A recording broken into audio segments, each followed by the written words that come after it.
소설 들려주는 여자.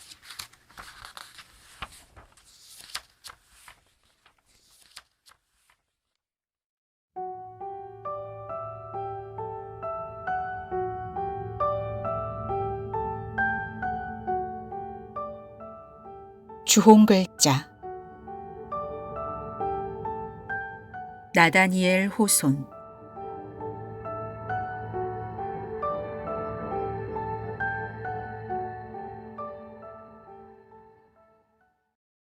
어두운 빛깔의 옷을 입고 끝이 뾰족한 모자를 쓴 텁수룩한 수염의 사나이들이 어느 목조 건물 앞에서 서성거리고 있었다.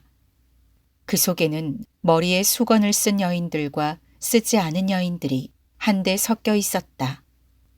건물의 문은 튼튼한 참나무로 만들어졌으며 뾰족한 무쇠못이 줄지어 박혀 있어서 육중하게 보였다.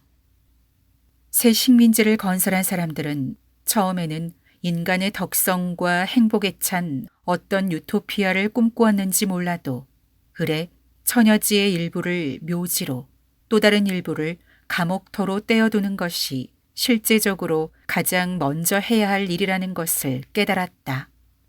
이런 관례에 따라 보스턴의 선조도 아이작 존슨의 땅에 있는 그의 무덤 둘레에 최초의 공동묘지를 마련한 것과 거의 때를 맞추어 코닐 근처 어딘가에 최초의 감옥을 세웠다고 충분히 짐작할 수 있다. 존슨의 무덤은 뒷날 킹스채플의 옛 묘지에 옹기종기 들어선 모든 무덤의 중심이 되었다. 확실히 이 마을이 건설된 지도 어느덧 15년에서 20년이 지난 지금 그 목조 감옥은 벌써 온갖 풍상과 세월의 흔적으로 얼룩져 있었다. 거기다가 잔뜩 찌푸린 날씨는 한결 더 음산한 분위기를 자아내고 있었다. 또한 참나무 문에 박힌 육중한 무쇠못마다 녹이 슬어 이 신세계의 그 어떤 것보다도 고색 창연해 보였다. 죄악에 관한 일이 언제나 그렇듯 이 문짝도 젊은 시절의 일은 전혀 모르고 지나간 것 같았다. 이 볼성 사나운 건물과 마차가 다니는 길 사이엔 풀밭이 있어서 잡초가 제멋대로 자라 있었다.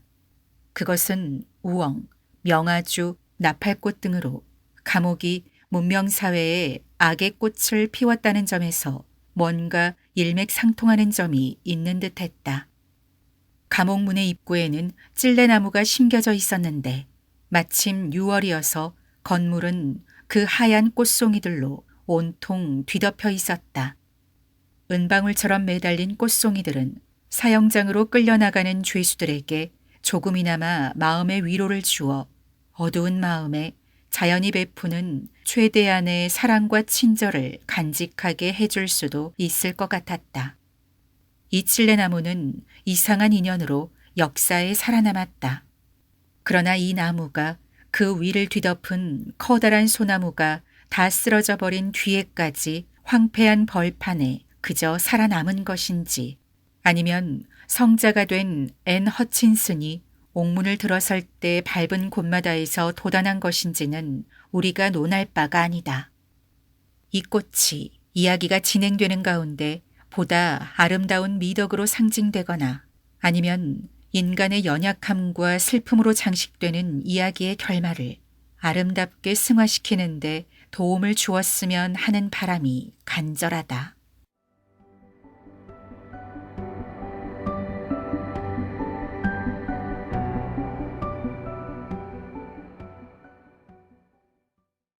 지금으로부터 200여 년 전에 어느 여름날 아침 감옥 앞 잔디밭에는 많은 시민들이 모여들었다. 그들은 모두 육중한 무쇠 못이 박힌 참나무 문에 시선이 집중되어 있었다. 수염이 텁수룩한 선량한 시민들의 얼굴을 그토록 화석처럼 굳어지게 한 심각한 침울함은 보스턴이 아닌 다른 고장의 사람들이었다고 할지라도 그리고 그 시대가 아닌 후세의 사람들이었다고 할지라도 뭔가 불길한 일이 벌어지고 있음을 느끼게 하기에 충분했다. 또한 악명 높은 죄수가 처형되리라는 것도 그들은 벌써 짐작하고 있었을 것이다. 그러나 초기의 청교도들이 가졌던 엄격한 정신을 생각하면 이 같은 추측도 쉽게 할 만한 것이 못 된다. 그것은 게으름 피우는 종이나 부모가 관원의 손에 넘긴 불효자식이 태형기둥에서 처벌을 받는 장면이었을지도 모른다.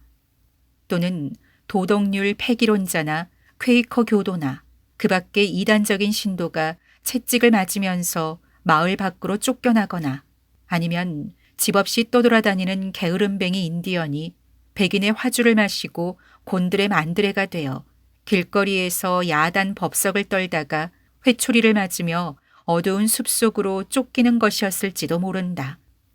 그것도 아니라면 어느 마녀가 치안 판사의 마음씨 고약한 미망인인 히빈스 노파처럼 처형대의 이슬로 사라지고 있는 장면이었을지도 모른다.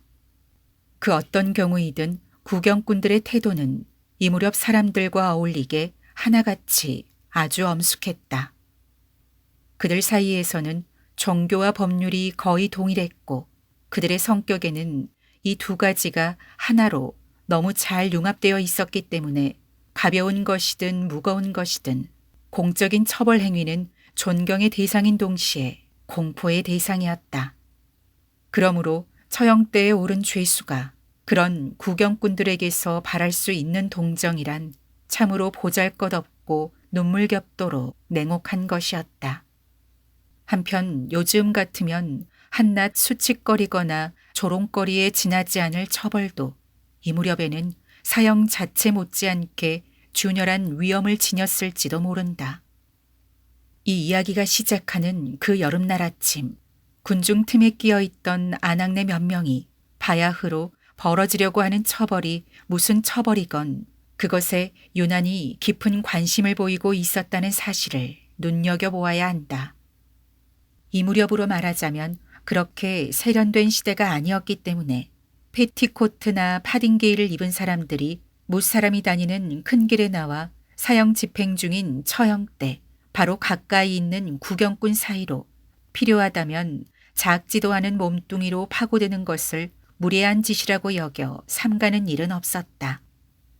고국 영국에서 태어나고 자란 이 아낙네들과 처녀들은 그 바탕이 육체적으로나 정신적으로나 67세대 뒤의 여성들보다 훨씬 더 거칠었다. 대를 이어가는 동안 어머니들은 딸들에게 비록 자신들보다 무기력하고 연약한 성품을 물려주지는 않았더라도 좀 더 옅은 혈색과 섬세하고도 속절없는 아름다움 그리고 가냘픈 체격을 물려주었기 때문이다. 지금 감옥 문 앞에 서 있는 아낙네들은 사내 같은 엘리자베스 여왕이 이 무렵의 여성을 대표하는 사람으로서 제법 어울리던 때로부터 미처 반세기도 지나지 않은 시대에 살고 있었다. 그러므로 그날 아침 빛나는 태양은 딱 벌어진 두 어깨와 잘 발달된 젖가슴 그리고 아득히 먼 고향 섬나라에서 무르익은 뒤 뉴 잉글랜드의 대기 속으로 옮아왔어도 아직껏 창백해지거나 야위지 않은 불구스레하고 토실토실한 두 뺨 위에 내리 비추고 있었다. 더구나 대부분이 기혼인 듯한 이 아낙네들은 대담하고도 낭낭한 목소리로 짓거리고 있었다. 만약 오늘날의 사람들이 그들의 대화를 듣는다면 말뜻으로 보나 성량으로 보나 잠옷 놀랐을 것이다.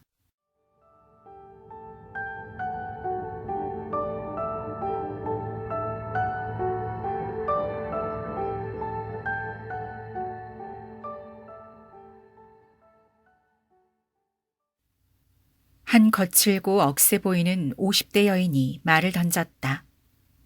내 이야기 좀 들어보세요. 우리는 나이도 먹을 만큼 먹어서 손가락질 받을 일도 없고 교인으로서도 손색이 없으니 우리가 헤스터 프린 같은 여자를 다루는 것이 많은 사람들에게 이로울 거예요. 안 그런가요? 만약에 그년이 우리 5사람 앞에서 재판을 받는다면 높으신 어른들이 내린 판결 정도로 그치진 않을 거예요. 두고 보세요. 또 한 여자가 말했다. 사람들의 말로는 인자하신 딤즈데일 목사님이 자기 교회에서 그런 수치스러운 일이 생긴 것을 매우 가슴 아파하신답니다. 또 한 여자가 말했다. 판사님들께서 신앙이 두터운 것은 사실이지만 너무 인정이 많으셔. 아무리 생각해도 달군 쇠로 낙인을 찍었어야 하는데 그래야 뜨거운 맛이 뭔지도 알게 되고 말이야. 그녀는 가슴에 뭘 달았다고 해도 눈 하나 깜짝하지 않을 거예요. 브로치나 이교도들이 달고 다니는 장식으로 감추고는 뻔뻔스럽게 돌아다닐걸. 하지만 아무리 가슴에 단 것을 감추어도 마음속의 고통은 가릴 수가 없을 거예요.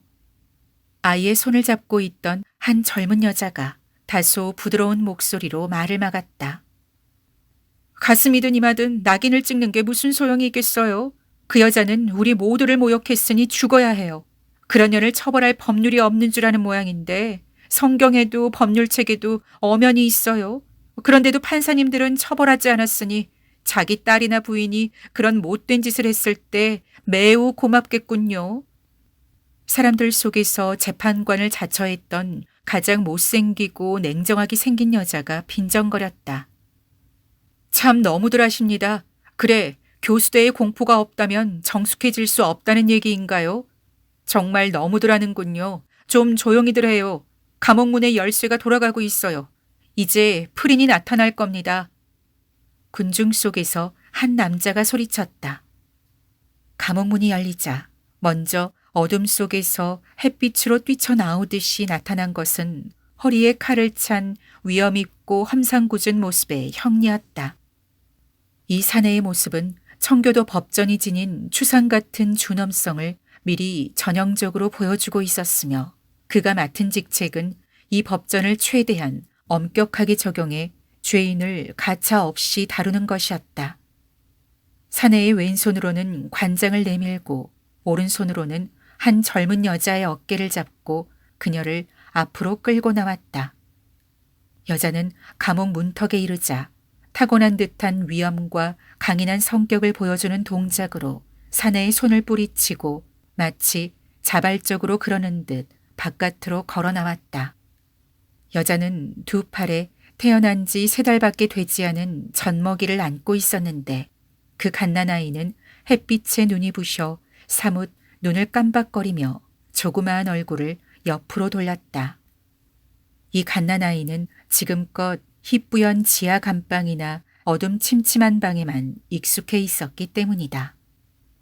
이 젊은 여자는 갓난아이의 어미 말이다. 군중 앞에 온몸을 드러내고 설 때 충동적으로 아기를 가슴에 꼭 껴안는 것 같았다.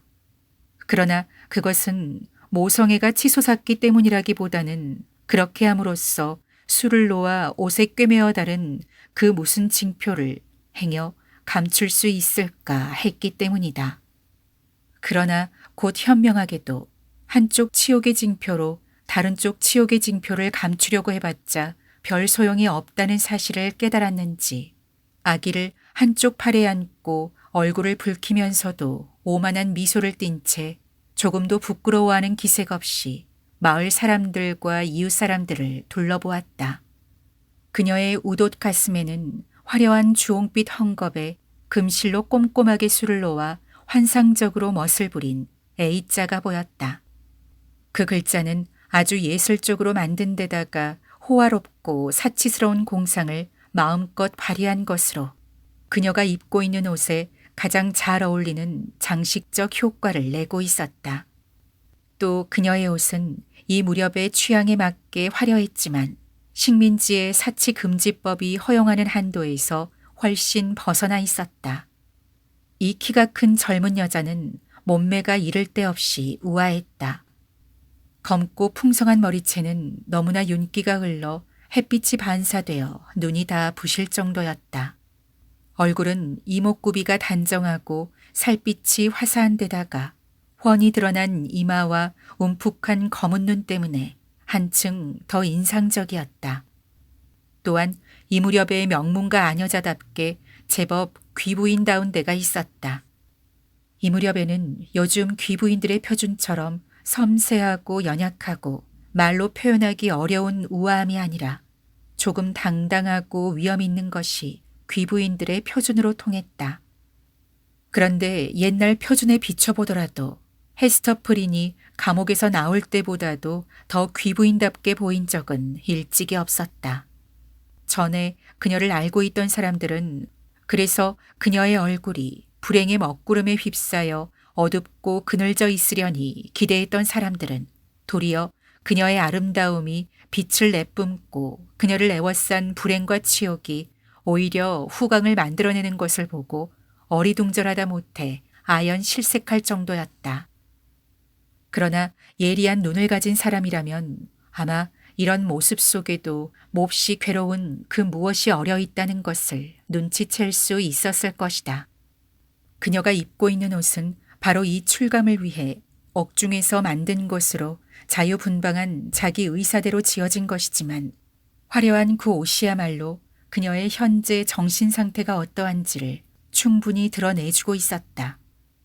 그러나 군중의 시선을 끌고 다시 말해 그 옷을 입고 있는 여자의 모습을 전혀 달라 보이게 한 것은 그토록 환상적으로 수놓아 가슴에 장식한 주홍 글자였다.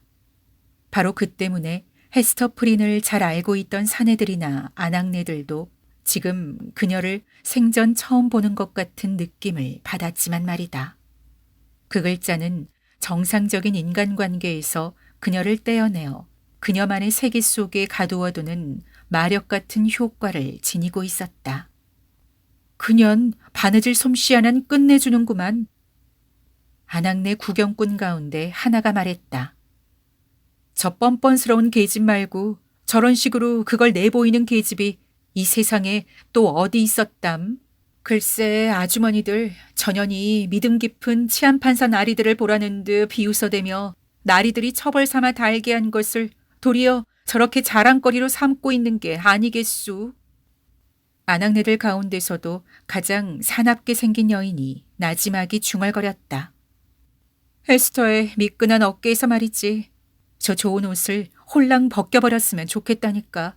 저렇게 공들여 수놓은 주홍 글자로 말하자면 저것 대신 내가 쓰는 류머티즘용 플란넬 조각이나 걸쳐주면 썩 잘 어울릴 거란 말이지. 아주머니들 조용히요. 제발 조용히 좀 하세요. 그중 가장 나이 어린 여자가 나지막한 목소리로 속삭였다. 저 여자 귀에 들리지 않게 하라고요. 저 글자를 한 바늘 한 바늘 수놓을 때마다 저 여자의 가슴을 쿡쿡 찌르지 않았던 바늘이 하나도 없었을 거예요. 이때 마침 험상궂게 생긴 마을 관리가 관장을 휘두르면서 외쳤다. 길을 비켜라. 왕의 이름으로 명하노니 어서 길을 비켜라. 그가 큰 소리로 외쳤다. 길을 열어주면 지금부터 오후 1시까지 이프린 부인의 뻔뻔스러운 옷차림을 남녀노소 모두 잘 볼 수 있는 곳에 그녀를 반드시 세워놓겠소. 부정한 죄를 기어이 백일하에 들춰내고야마는 정의로운 매사추세츠 식민지에 신의 축복이 있을지어다. 자, 어서 따라오지 못해 헤스터. 시장터에 서서 그 주홍 글자를 사람들에게 구경시키란 말이야. 그러자 곧바로 떼지어 모여있는 구경꾼들 사이로 겨우 한 사람이 지나갈 만한 길이 열렸다. 마을 관리가 앞서고 양쪽에서 험상궂은 표정의 사내들과 매정한 얼굴의 아낙네들이 아무렇게나 줄을 지어 뒤따르는 가운데 헤스터 프린은 형벌을 받기로 되어 있는 장소로 발걸음을 옮기기 시작했다. 호기심 많고 신바람난 학생들이 무리를 지어 지금 벌어진 사건 때문에 학교를 반나절 쉬게 되었다는 것밖에는 영문도 모른 채 걸어가는 헤스터 앞으로 내달리면서 계속 고개를 돌려 그녀의 얼굴이며 두 팔에 안겨 눈을 깜박이는 갓난아이며 가슴에 단 치욕의 글씨를 번갈아 쳐다보았다. 당시 감옥문에서 시장터까지 그렇게 먼 거리는 아니었다. 그러나 죄인의 마음에는 그 거리가 꽤 먼 것처럼 생각되었을 것이다. 비록 그녀의 태도는 도도했지만 아마 자신을 구경하려고 몰려든 사람들의 발소리를 들을 때마다 마치 심장이 한길 바닥에 내동댕이 쳐져 구경꾼의 발길에 걷어채고 짓밟히는 듯한 고통을 느꼈을 것이다. 그러나 인간의 천성에는 놀랍고도 자비로운 섭리가 있어 고통받는 자는 자기가 지금 당하고 있는 고통이 얼마나 괴로운지 당장에는 헤아릴 수가 없고 주로 뒤에 저려오는 아픔으로 짐작하는 법이다. 그러므로 헤스터 프리는 침착에 가까운 태도로 이 시련의 길을 걸어 시장터 서쪽 끄트머리에 있는 처형대에 이르렀다. 그것은 보스턴에서 제일 먼저 생긴 교회당 처마 및 언저리에 우뚝 서 있었기 때문에 교회당의 부속 건물처럼 보였다. 사실 이 처형대로 말하자면 형벌 도구의 일부였다. 두세 세대 뒤에 우리 사이에서는 한낱 역사에 속하는 전설적인 것이 되어버리고 말았지만 옛날에는 선량한 시민 정신을 고양시키는데 프랑스 공포 정치가들의 단두대 못지않게 효과적인 도구였다. 그 위에는 사람의 머리에 칼을 씌워 다른 사람들이 구경할 수 있도록 머리를 숙이지 못하게 떠받치는 형틀이 세워져 있었다. 나무와 무쇠로 된 이 장치 속에 치욕이 더할 나위 없이 구현되고 드러나 있었다. 그 죄인의 과실이 무엇이든지 간에 죄인이 창피해서 얼굴을 숨기지 못하게 하는 것보다 더 인간성에 어긋나는 모욕, 더 잔인무도한 모독은 아마 이 세상에 없을 것이다. 바로 그것이 이 형벌의 기본 정신이었다.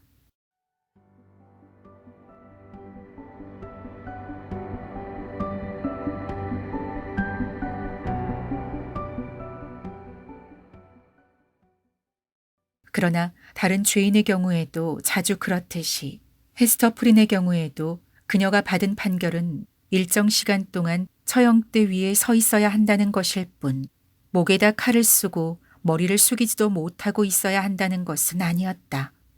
그런데도 어떻게 해서든지 그 짓을 시키고 싶다는 것이 이 꼴사나운 장치가 지닌 가장 흉악한 특징이었다. 자신이 해야 할 역할을 잘 알고 있는 그 여자는 나무 계단을 올라가서 사내의 어깨 높이쯤 되는 곳에 서서 주위에 몰려있는 군중 앞에 자신의 모습을 훤히 드러내 보였다. 만약 이 청교도들의 무리 속에 카톨릭 신자가 있었다면 아마 옷과 풍모가 그림처럼 아름다운 이 여인이 가슴에 갓난아이를 안고 있는 모습을 보고 예로부터 그토록 많은 유명 화가들이 앞을 다투어 그렸던 성모 마리아의 모습을 떠올렸을 것이다. 그녀의 모습은 이 세상을 구원할 아기를 안고 있는 신성무구한 성모 마리아의 거룩한 모습 같은 것을 분명히 떠올리게 해주었을 것이다. 그러나 오직 대조를 통해서만 그런 모습을 떠올리게 해주었을 뿐이다. 인간 삶에서도 가장 신성한 모성 속에 가장 깊은 죄악의 오점이 들어있어 세상은 이 여인의 아름다움 때문에 한층 더 어두워지고 이 여인이 낳은 갓난아이 때문에 그만큼 더 길을 잃을 수밖에 없었다. 이웃 한 사람이 죄를 지어 수치를 당하고 있는 광경을 지켜보고 몸소리치기는커녕 미소 지을 정도로 사회가 타락하기 전에는 을에 따르게 마련인 두려움이 이 장면에 감돌고 있었다. 헤스터 프린의 처벌 광경을 지켜보는 사람들은 아직도 순박한 바탕을 잃지 않고 있었다. 물론 그녀가 받은 판결이 사형일지라도 그들은 가혹한 판결에 단 한마디 불평도 없이 그것을 바라볼 만큼 준엄했다. 그렇다고 지금 같은 형벌 장면을 한낱 조롱거리로밖에 여기지 않는 다른 사회에서 흔히 볼 수 있는 냉혹함은 티끌만큼도 없었다.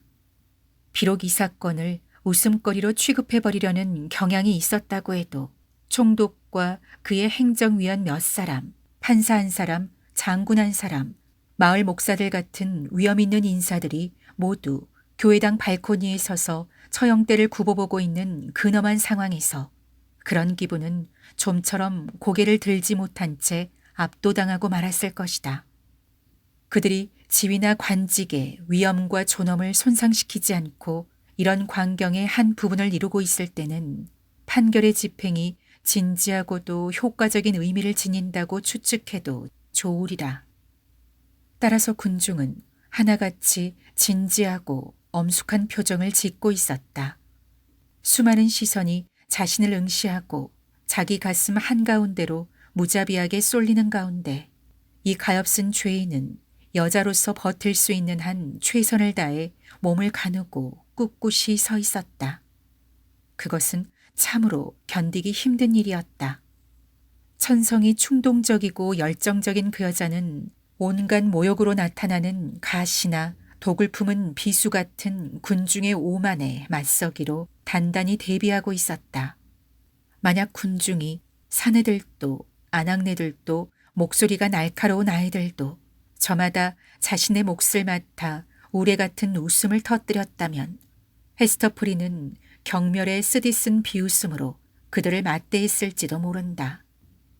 그러나 납덩이같이 무거운 고통을 별 수 없이 꾹 참아야 하는 그녀는 목청이 터지도록 큰 소리로 고함을 지르며 처형대에서 땅바닥으로 몸뚱이를 내동댕이 치거나 당장 미쳐버릴 것 같은 충동에 시달렸다. 때때로 지금처럼 자신이 구경거리가 되고 있는 상황이 갑자기 눈앞에서 사라지고 꿈을 꾸는 것 같은 환상이 찾아오기도 했다. 그럴 때는 이 거칠고 작은 마을과는 다른 풍경이 끝이 뾰족한 모자를 쓰고 얼굴을 찌푸린 얼굴들과는 다른 얼굴들이 자꾸 떠올랐다. 그러면서 그녀의 기억이 과거 속으로 활기차게 달려갔다.